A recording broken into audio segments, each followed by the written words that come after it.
கிளந்தான் குவாமுசாங்கில் வெட்டுமர lorry கவிழ்ந்து மரக்கட்டை மோதியதில் இளம்பெண் படுகாயமடைந்தார். ஜலன் குவாமுசாங் கோலக்ராய் சாலையின் பண்டாஹரா சாலை சந்திப்பில் நேற்று காலை 11:20 மணி அளவில் அச்சம்பவம் நிகழ்ந்தது. சாலை சமிக்ஞை விளக்கை நெருங்கும் போது கட்டுப்பாட்டை இழந்து லாரி கவிழ்ந்ததில் சாலையில் சிதறிய பெரிய மரக்கட்டை 21 வயது சித்தி நொராலினா கமருசானின் மோட்டார் சைக்கிளை மோதியது. மோதிய வேகத்தில் தூக்கி வீசப்பட்ட சித்தி பக்கத்தில் இருந்த பிக்அப் லாரிக்கும் மரக்கட்டைக்கும் நடுவில் சிக்கிக் கொண்டார்.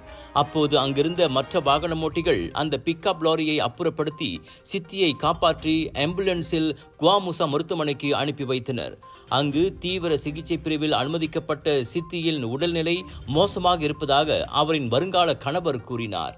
சம்பவத்தின் போது அப்பெண் வேலைக்கு சென்று கொண்டிருந்த வேளை அந்த வெட்டுமர லாரி பஹாங் குவாலலிப்பிஸ் நோக்கி சென்று கொண்டிருந்தது.